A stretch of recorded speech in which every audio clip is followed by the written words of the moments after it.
Орчлон дэлхийн нар усагаар Осруугүй орчлонгийн амтэн бүхний зүрхэнд газар шороо ургамал цэцгийн хуаранд галын ам гэрлийн дулааныг түгэй.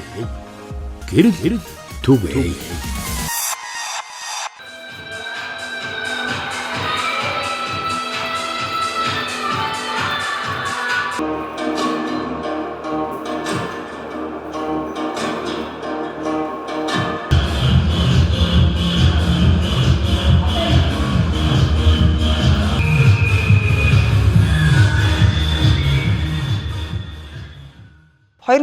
онд анх хүүхдийн ордон хүйсэн байгуулагджээ. Энэ газар бол яалтчгүй хүүхэд залуучуудад маш их буйнаа өгсөн. Үнэхээр одоо соёлын бас үрийг тарьсан ийм сайхан газар. Тэгээд энэ газрыг байгуулагдахад манай Нямдаа багш бас яг энд бүжгийн багшаар ажилласан. Өдгөө хүртэл ажиллаж байна. Олон ч сайхан шавь нарыг төрүүлсэн баг та. Тэгэлгүй яах вэ? За би Хөгжмөтрамын театрт 21 жил тасралтгүй одоо бүжигчин сүүлийн 4 жил нь бүжгийн багшаар ажиллаж байгаад өндөр насныхаа одоо тэтгэврт гараад мэргэжлийн онцлогоор гардаг, бид нэр ишт гардаг. За тэгээд хүүхдийн ордон 2008 онд байгуулагдаад одоо анхных нь бүжгийн багшаар би орсон байгаа. Ингээд одоо хүртэл ажиллаж байна. За хүүхдийн ордонд одоо ажилласнаар ховдын хүүхдүүдийг овдын энэх өв соёлтой өв тээгч нарыг одоо өвлөн уламжлуулах энэ бүжгийн урлагийг хүүхэд багчуудтай өвлөн уламжлуулж, сургаж, таниулж одоо тээж явахт нь миний үүрэг маш их орсон байгаа. Нямдаа багшийн тухайд бол 2 дугаар ангиас эхэлж бүжгээр хичээллээд тэгээд тэрнээс хойш одоо ер нь тасралтгүй бүжгээр хичээллээ 7 дугаар ангид Ховд аймгийн Хөгжмөтрамын театрт бүжигчнээр ороод энэ цагаас хойш одоо тасралтгүй бүжгийн урлаг хэмээх энэ сайхан урлагтад 45 жил нөхөрлж байна гэсэн. Би төрөж өссөн аав ээжтэй үнэхээр баярлаж бахархаж явдаг. Яагаад гэвэл миний аав ээж хоёр бол намайг багаас нь одоо энэ манай охин бүжигтлэх сонирхолтой мэдгийг мэдэрсэн юм байна лээ. Тэгээд анх намайг 2 дугаар ангид байж хахад манай урлагийн гаяж жүжигчин Дуграа агш маань одоо 500 хүүхдийн Ховд аймагт анхны урлагийн тоглолт болсон. Тэрэн дээр Дуграа агш маань намайг авч бүжиглүүлээд тэгээд ер нь цаашаа бүжиглэх хүүхдийн байна гэж надад хэлжсэн. Тэгээд манай аавч бас хэлсэн юм байна. Манай аав чинь бас нөгөө намын хорооны соёл урлаг хариуцсан редактор хүн байсан. Тэгээд театрынхэнтэй холбоотой байсан юм билээ. Тэгээд Бацран багш маань уулзаад одоо анхны Хөгжмөтрамын театрын дэргэдэх Алтан цул хамтлаг гэж байгуулахад намайг оруулсан юм байгаа. За ингээд цаашаа манай Бацран багш одоо энэ цас талтаа болох тэр үед 1-р 8 жил гэж байсан. 1-р 8 жилийн хүүхдүүдийн дунд одоо Алтан цул хамтлагийн дугуйлан хичээлүүлээд тасралтгүй одоо 5 жил хичээллээд одоо 7 дугаар анги төгсгөөд намайг театрт бүжигчнэр авчирсан. Тэр Алтан цул хамтлагийн ахлагч нь би байсан. Ингээл одоо урлагт холбогдох, бүжгийн урлагаар холбогдох одоо тэр мөч маань 2 дугаар ангиас ирнэ эхэлсэн гэж би боддог. Энэ их олон хөөрхөн бяцхан шавнарыг хараад би бол үнэхээр баярлаж багтаж үнэхээр хөгшөрхөөргүй л явдаг да. Энднэрийнхаа дуу шуугаан, инээд хөөр, энэ хөөрхөн бүжиглж байгаа авьяасыг хараад би үнэхээр хөглөгдөж явдаг. Энэ хугацаанд та ер нь шавнарынхаа тоог гаргаж үзсэн үү? 2020 оны үед би нэг хүүхдүүдийнхээ тоог гаргахад аль хэдийн 10,000 гарцсан байсан. Тий одоо миний шавнар хүртэл одоо бүжиглээд явж байна өнөөдөр. Тэгэхээр би энэ бүжгийн урлагаар одоо маш олон шавнар төрүүлсэн. Одоо миний шавнар хүртэл одоо багшлаад явж байна. Манайхаас бусад өөр аймагуудад ер нь бүжгийн сургалтууд ийм олуулаа байдаг юм байхгүй. Миний одоо яг мөрөөдөж одоо бүжигчин болсны одоо мөрөөдөл маань бас Бацран багш шигэ өв сургалтаар одоо шавнар төрүүлье гэж мөрөөддөг байсан. Хоёрдугаарт одоо бүжгийн урлагийг маш өндөр хэмжээнд бас хөгжүүлье гэж зорьсон. Тэр зорилгодоо би бол өнөөдөр хүрсэн гэж бодож байгаа. Яагаад вэ гэхээр одоо миний шавнар салбарлаад 5-6 клуб одоо дам миний шавнар нийцсэн байна. Тэгэхээр манай аймаг шиг бүжгийн урлаг ингэж хөгжсөн газар байхгүй. Насанд хүрэгчдийн ангийг бол бас хичээллүүлж байгаа юм байна. Тэгээ хичнээн шавнартай байна. За 100 шав байна шүү насанд хүрэгчтэй. Одоо саяын энэ жилийнхийг бол саяхан эхэлсэн явж байгаа. Одоо яг өнөөдөр хичээлдэх ёстой. Насанд хүрэгчтэй ажиллахаар ер нь ямар вэ?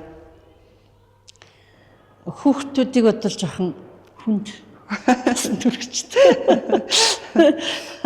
Яагаад гэвэл нэлээд хөшинг байдаг. Тий. Тэгээд нөх хөрхи хүлээж авах махнаас хүүхдүүдийг бодвол хамаагүй багалдаа зайлуулсан.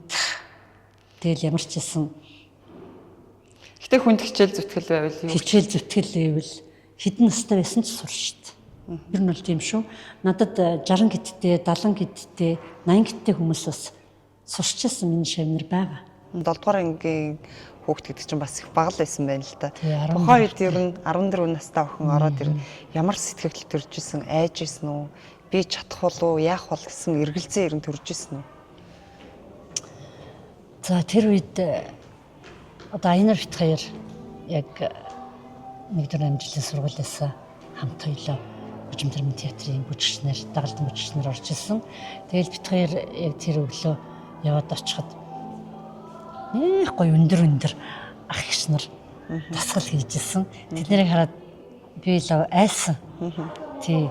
Яна энэ мундаг улсуудын хажуудад би бүжиглж чадах болов гэж бас айжсэн. Яг тэр үед чинь манай үнэхээр алтан үеийн маань ахмадууд бас байсан. Театраараа бахархаас арга байхгүй. Үнэхээр миний бас амьдралын ихэнх үеийн одоо энэ театр урлагтай, бүжгийн урлагтай холбоотой байгаа учраас үнэхээр театр алтан тайзаараа улаан театраараа айгүй их бахархаж явдаг. Манай бүжигчид бол ер нь зохин өдөө гэж тэр үед яригддаг байсан.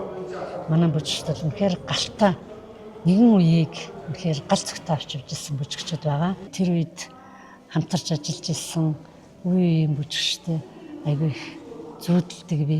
Нэгэн үеийн сайхан уран бүтээлчд байсан бид. Сайхан найзууд ч байсан. Даанч ирт явчихсан миний одоо алтан партнер болох манай ганц хоож ах Мегамард орж хоёр маань маш ирт явлаа. Тэрэнд бас нэлээд харамсдаг. Үнэхээр сайхан уран бүтээлчд байсан. Одоо Баасанхүү маань бас бурхны оронд явчлаа. Бид нэр яг тэр сайхан эд гялзаж явсан үе бол байнга дурсаж тэднийг үргэлж өгүүлдэг. Одоо бид нар маш их баригдэр явдаг гэсэн. Одоо жилийн бараг нэг 70-80% нь хөдөө орон нутгаар сум, баригад, суур юу л вэ одоо хаана хүн амьдарч байна. Тэр газар очиж бид нар үйлчлдэг байсан. Тэр нөхцөл маань ер нь хүнд хэцүү байсан.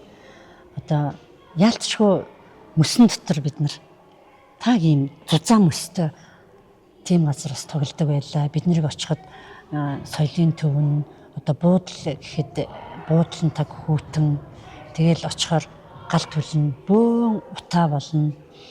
Тэгэл дээрэс нь соёлын төв маань бас нийл мөс болцсон. Тийм өстө мөсөн котонкт явдаг байлаа шүү дээ бид нар. Тэгээ машин тэрэг гэхлээр одоо засмал сайхан зам байсангүй бидний үед шорон замаар өдөржингөө л машин дотор тонгоч явж юу ч идэж уухгүй өглөө 5 цагаас босч байгаа явдаг гэсэн. Одоо би ингээл эргээ бодоод тахад одоо ямар үед нь хоол унд идэж явдаг байсан юм бол ямар үед нь одоо ус гэж юм ер нь баг уудаг байсан юм уу гэж одоо л боддөө шүү дээ. Тэр юм хүмүүс нэр үнэхээр хатуужил төвчээртэй мундаг ав хүмүүс байсан байлаа. Тэр хэрээр бас эрүүл мэндэ тийм маш их золиослж ирсэн. Үнэхээр бид нар эрүүл байхын аргагүй байхгүй юу? Тэр хүүтэн нөхцөлд тэгээ дээрэс нь ялангуяа манай бүжигчд нөгөө хувцсан дээр хувц өмснө гэсэн ойлголт байхгүй шүү дээ. Бүх хувцаа тайлна.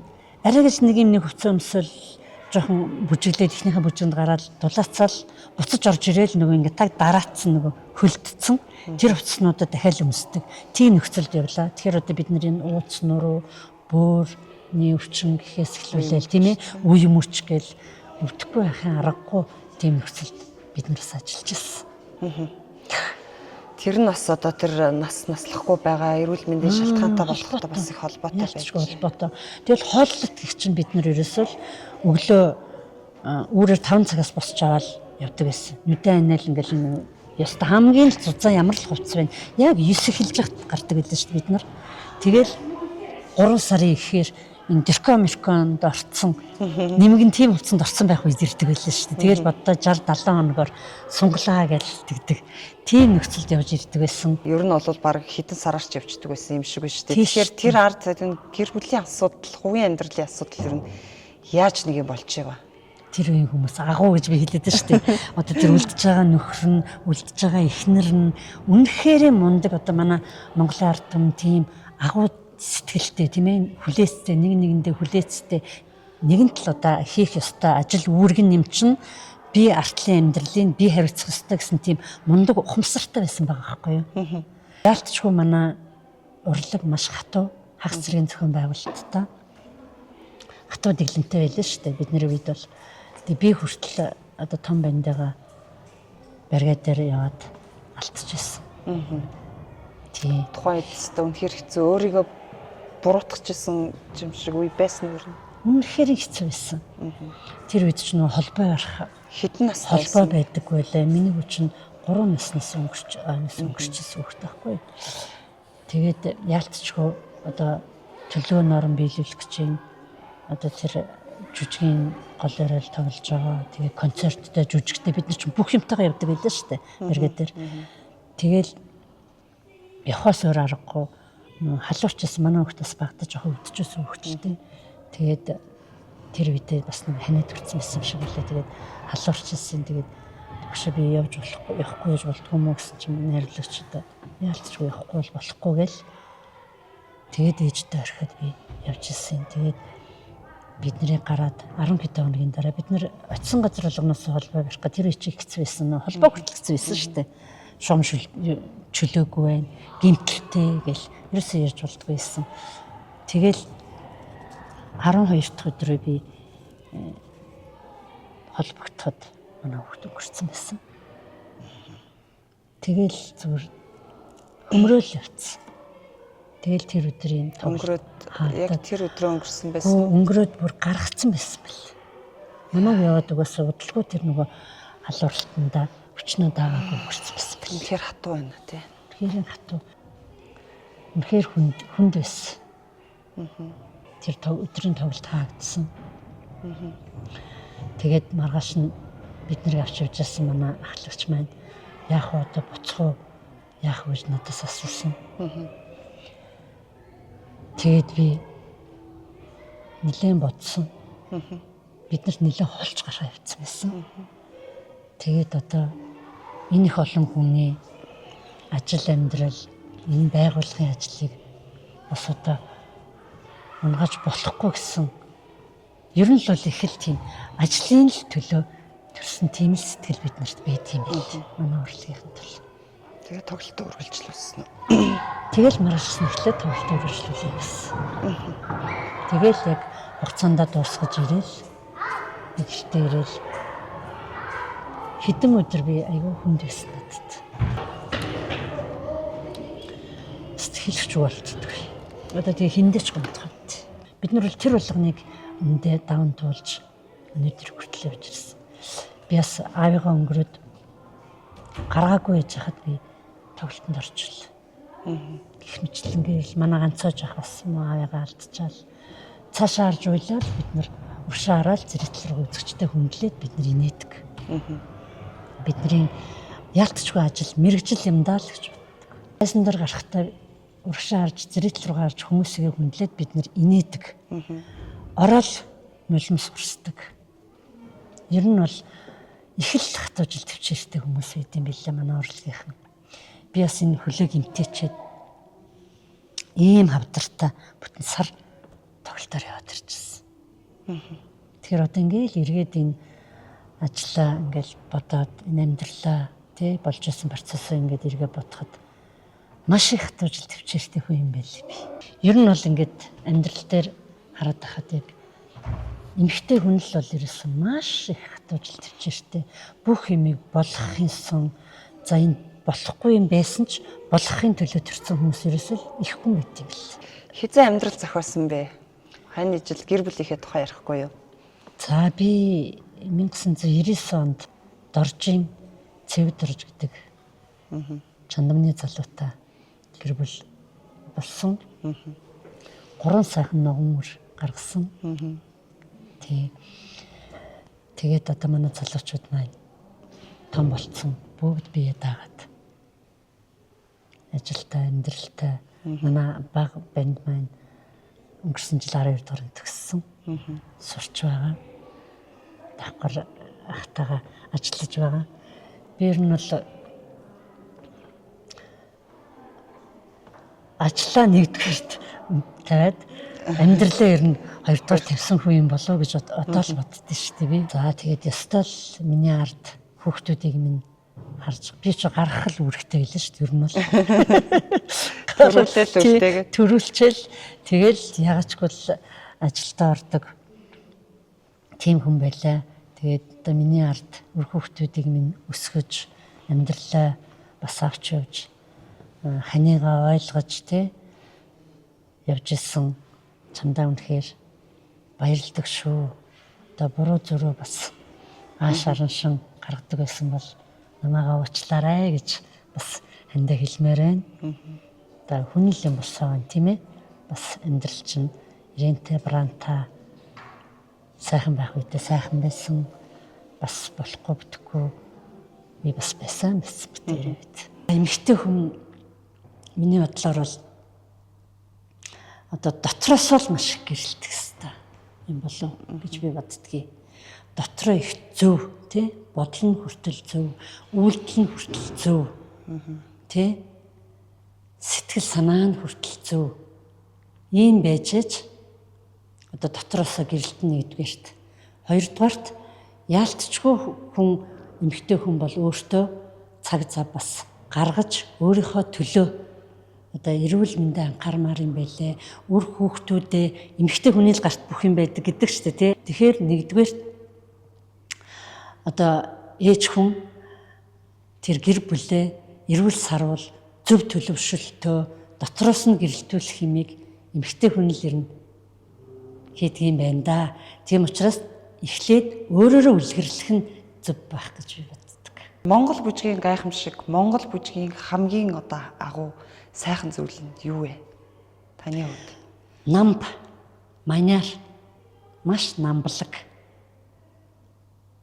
Тэгээд нөгөө үе үеэрээ хөдөлдөг. Одоо жишээлх юм бол энэ бусад орны хөдөлгөөнч нь ийм характерны тий хурц тийм байдаг шүү дээ. Гэтэл манай Монгол бүжиг бол маш гоё, намблаг. Тэрийгээр маш их онцлог. Сүүлийн үед бол яг уу одоо бас орчин цагтаагаа нийлээд тийм ээ бас тийм тесэрсэн тийм Монгол бүжгийнхаа тэр гоё хөдөлгөөнүүдийг улам гоё баяжуулж бас чадчихээн л да. Үнэхээр бахархалтай байгаа. Бүжиг гэдэг маань өөрөө тэр хөгжмийн одоо тэр сайхан химнэл тэгээд одоо хүний хөдөлгөөний тэр сайхан одоо химнэл гээд бүх зүйл ингээд цогцлоод нэгсэндээ хүний чихэнд тэгээ нүдээр үзэхэд гоо үзмж гээд ингээд бүх зүйл маш их одоо таашаалыг өгдөг зүйл шүү дээ тий. Тэгэлгүй яах вэ? Үнэхээр үнэн. Урлаг бол ерөөсө хамтын бүтээлэлтэй яалтчгүй бүжиг ганцхан дангаар бүжиг явахгүй хөгжмгүй бол бүжиг явахгүй шүү дээ тийм ээ. Тэрнтэй адилхан урлаг бол ерөөсөө л хамтын бүтээл. Тэгэхээр хөгжмөнч байна, оржийн дуу бол ганцаар хөгжмөг бас явахгүй гэх мэтлэнгээр манай ардын тэр дундаа ардын урлаг бол үнэхээр агуу. Хөгжим, дуу, тэр хөдөлгөөн бүх юм нь хоорондоо уялдсан байгаль дэлхийтэйгээ уялдаж холбогдсон байдаг. Тэр нь үнэхээр агуу гоё байдаг. Манай Ховд аймгийн тухайд бол бас олон ясны, олон угсаатны үлгийн нутаг. Энэ утгаараа бол одоо урлагийн тэр дундаа одоо энэ бүжиг, бие биелгээ, нутаг орны одоо бүх онцлогийг харуулсан энэ урлагийн энэ өвүүдээр бол бас маш их одоо алдартай. Тэгэхээр шавхагдшгүй гэж манай ховдчууд ярьдаг. Энэ шавхагдшгүй өвийг цаашид одоо түгээн дэлгэрүүлж байгаа хүний нэг бол та. Тэгэхээр энийг одоо бид нар мөлжөөл байвал энэ сайхан энэ шавхагдшгүй урлагийн энэ сайхан өвөд бол ундарсаар л байх нь. Тэгэхээр цаашид улам одоо хөгжих боломжууд бол байна. Би бол тэгж л харж байгаа. Таны хувьд яг үнэ. Маш гоё хэлж байна. Үнэхээр үнэн.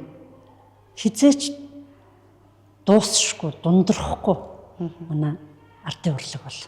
Тэр дундаа манай Ховд аймаг одоо олон эстний үлгий гэдгээрээ тийм ээ олон угсаатантай.